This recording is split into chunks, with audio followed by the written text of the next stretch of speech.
What is going on, wrestling fans? It is WWE at Home 219 here with my friend Aaron, and we are here to review Raw from July 8th, 2013. Raw would kick off with Vicky and Brad Maddox in the ring, and it's just basically Vicky Rowe trying to convince the McMahons that she deserves to keep her job. She's done good for the company, and then she announces the matchups that we'll be seeing later. So the first matchup we would actually see was Daniel Bryan versus Sheamus, two guys that are in the All-Star Money in the Bank ladder matchup. Very up-tempo matchup, and it was very entertaining. A lot of counters, and Daniel Bryan would sneak some kind of different maneuver, and it would work, and it was a cover that worked, and I thought this matchup was the best matchup of the night, and it was our first matchup that I will give a B. Yeah, Daniel Bryan and Sheamus showed some really good chemistry in the ring, to be honest. Daniel Bryan, in both our opinions, the best technical wrestler in the WWE. And Sheamus actually, I can't remember a match I really enjoyed Sheamus in. And to be honest, he actually looked really good in this match, man. If he could keep this up, maybe he won't be as stale as he's been for quite a while. But it was a very good match. Agreed, probably the best of the night. I'm gonna give it a B. Alright, so then we can see the Shield take on Tons of Funk. I thought it would be worse than it actually was. It went like about 5 minutes. A spear would end it as the Shield defeat Tons of Funk, and it continues their momentum against the Usos. They're on the pre-show. It kind of shows you the level of talent going against the Shield. They need more opponents, but this matchup was okay. I'll give it a C minus. I didn't watch this matchup. I was rushing to try and catch up, and to be honest, when you see Shield versus Tons of Funk, it's not very appealing, so I kind of skipped over it. And I'm worried, but now we'll talk about the Wyatt family later. But I've been worried about the Shield, not because of their performances. This is who they've been against. I mean, now they're on the pre-show, and it's because of their opponent. They're facing nobody. You can't put the Usos on your main And show. to be honest, I've talked about it before. I think Air Boom needs to make a comeback. I think that I like them a lot versus the Shield. Something, but maybe the Wyatt family. I don't know. We'll find out. I didn't watch it. Really didn't have any interest in it. Big fan of the Shield. Not a ton of funk, so I care. Alright, so then we'd see John Cena and Mark Henry go face to face, basically just leading up to their match at Money in the Bank that I'm not really excited about. Like I've said to Aaron, it's probably probably at the fourth spot on the most interested I am matches behind the Raw Money in the Bank match, the SmackDown Money in the Bank match, and Ziggler versus Del Rio. But this basically was just, like I said, I guess a way of building it up. They were face to face. Mark Henry would cheap shot John Cena, give him the World's Strongest Slam. It was an okay segment. I wasn't that interested in it, and I'm not that interested in their matchup at Money in the Bank. John Cena hasn't really been given a good opponent, I think, that deserves to take that title from him yet, and maybe there will be once somebody wins the ladder match. But this segment, promo, whatever, I'll give it a C. This is interesting. Mark Henry has been preaching how he deserves a WWE champ, and I think he does. Now, to be honest, if there was a pay-per-view that doesn't have as much pop as SummerSlam coming up, I would actually really think Mark Henry should win. I think he deserves it for how long he's been in the company and for how unique he kind of is as being the world's strongest man. I think he actually deserves WWE Championship, but you can't have Mark Henry main event SummerSlam. And for that reason, mainly, I don't it kind of washed us all the way to where I agree with Kyle. I don't really have much interest in it. Money in the Bank. Mark Henry, in my opinion, has been actually the best heel so far. His retirement segment was ridiculous, and he's been doing real well with what he's been doing. This segment. That's what he do. Yeah, that's what he does. Not too bad. I'll give it a C. Alright, so we'd see Chris Jericho take on the Intercontinental Champion, Curtis Axel. Axel would take control leading into the first commercial break. It was pretty much back and forth throughout. Actually, a pretty decent matchup. Axel would put the perfect plex on Jericho. I thought that was it. Jericho got out of that somehow. Then Jericho would toss Curtis Axel out of the ropes and into the announce table. The Miz would kind of have a stare down with Axel since those two have a matchup for the Intercontinental belt at Money in the Bank.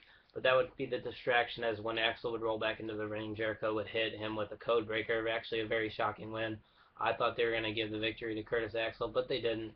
This matchup was, like I said, was pretty solid. I'll give it a C+. Like me and Kyle have talked about before, I think Curtis Axel was starting to grow on me a little bit. Wasn't a fan when he was Michael McGillicuddy, but now with Paul Heyman, Paul Heyman's a genius. It just goes to show what Paul Heyman can do for a superstar's career. This matchup, Jericho one of the best there. One of the best there is.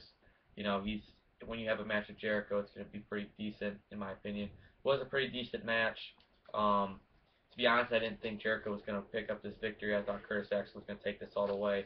Jericho's been making a habit of losing, but yeah. Then he had a showdown with the Miz, which Miz irrelevant now in my opinion. He needs to go back to a heel, but the match is not bad. I'll give it a C. So not too bad. Alright, so then you would see Zeb Coulter's Nightmare as two Mexicans were going at it. Sin Cara versus Alberto Del Rio. Not much of a match here. Dolph's music would kick in, and Dolph would be talking on the mic while this matchup was going on, and Del Rio would just totally snap on Ziggler and attack him. I guess Sin Cara picks up the victory then, since Del Rio attacks Ziggler. Kind of a pointless segment that I'll give a D. Yeah. To be honest, I think they might have done a little more with this to build up this match. Yeah. I hate Del Rio.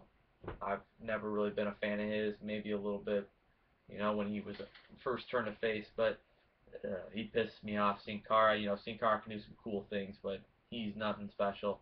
This matchup, I don't think they maybe could have done a little more with it with the whole Ziggler thing. Love Ziggler, obviously wearing a shirt.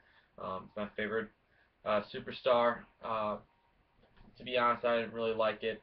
I think it was really stupid build up. Should have maybe built it up a little more. I'm going to give it an F. So then we'd see the job evaluation of Vicky Guerrero. Triple H was definitely leaning towards firing her. Vince McMahon was totally keeping Vicky Guerrero as the GM because he thought that was the entertaining thing to do. So they said, let's have Stephanie decide, since she's the one that wanted this job evaluation. And she basically let the universe decide with the WWE app. And if, God forbid, you didn't vote on the WWE app, then fuck you. But I guess Vicky Guerrero's fired, and now Brad Maddox is in. I thought this was where we were going to see the debut of the Wyatt family. It was not. So this segment was kind of bland. They kind of dragged it on a little bit. I'll give it a D+. Yeah, this was a very bland segment. Do I agree with the move? I actually do. I think it's time for some change.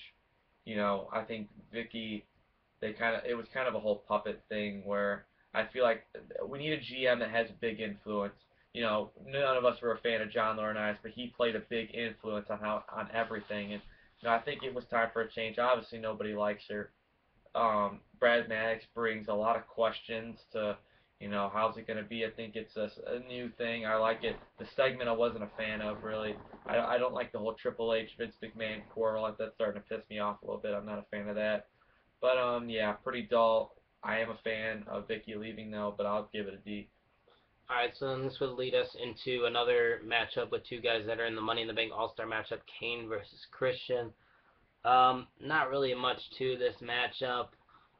Christian was in control early, but when we would come back, it was all Kane, and he would land a choke slam pretty much out of nowhere. It was a random choke slam, but then we'd finally see the debut of the Wyatt family. They'd kind of show another video out there, and then they would say, we're here, and then they make this badass entrance. It was a really cool way of going at it.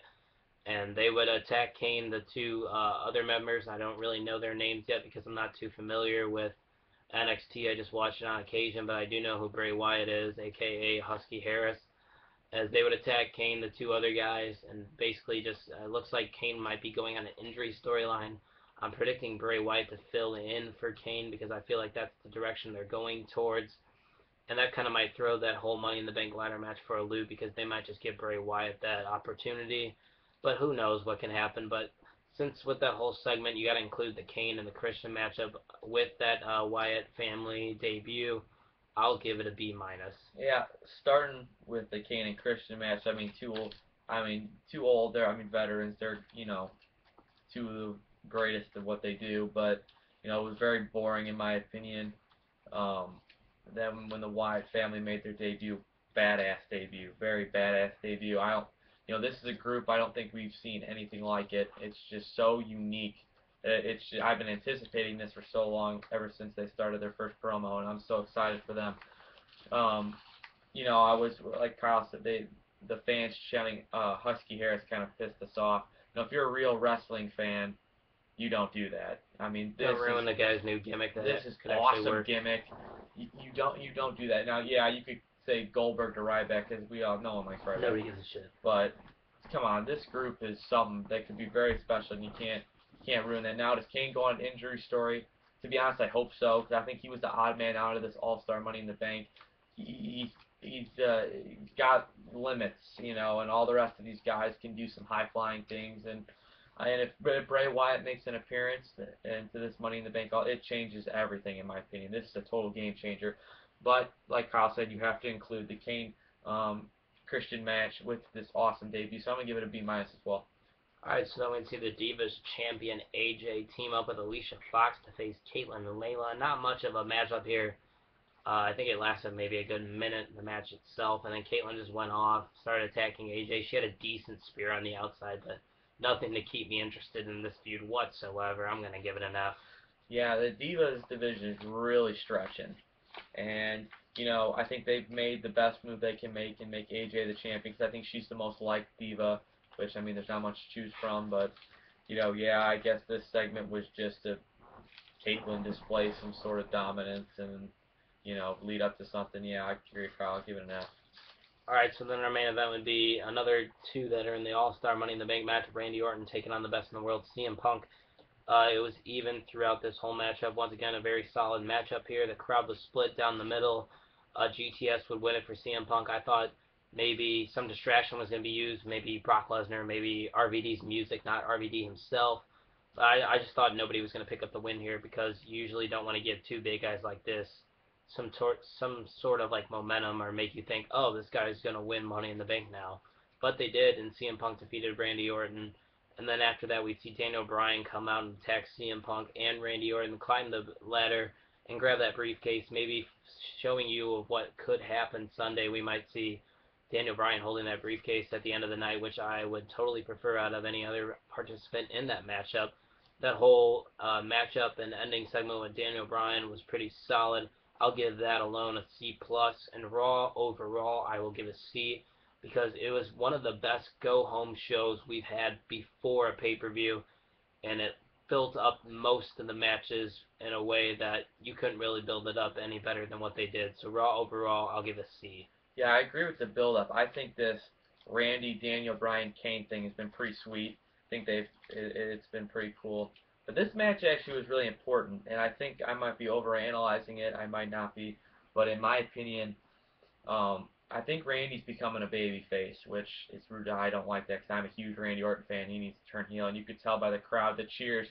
I think all the real wrestling fans were Punk, and then you could tell all the little kids and girls were all over Randy just because he's Randy Orton, and I don't like that babyface thing. So I think that's the spell Sheamus is in right now, and obviously John Cena, but he's the face of the company, so you can get away with it.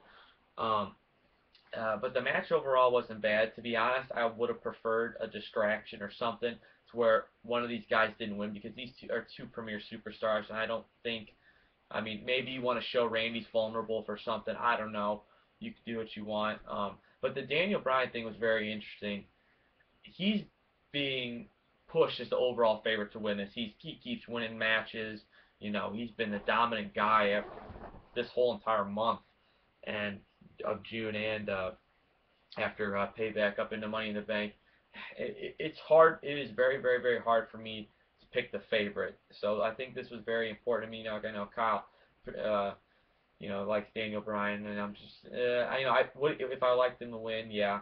I think he's very deserving. But overall, I give that match a C+, and Raw overall, I'd probably C. I think the Wyatt family in that first match we saw carried this Raw, but like Kyle said, typically Raws before pay-per-views are kind of stale. They're kind of boring. Okay, hold over to the pay. This is actually pretty interesting. So give Raw a C as well. Not bad at all. Yeah, so there is our Raw review from July 8th. We will have our Money in the Bank predictions up hopefully tomorrow, so stay tuned for that. Also, if you're not subscribed to my other channel, we have wrestling videos up on CPWF219. If you don't know what that is, there it is in the corner right there. Go subscribe to that. We both wrestle on that channel. Some pretty entertaining storylines, I think, for kids that are 19 and 20 years old. We're doing the best we can. So give that a look if you can, guys. Also, leave a comment on what you thought about Monday Night Raw. Like and subscribe to this channel, and follow us on Twitter here down below. Take it easy.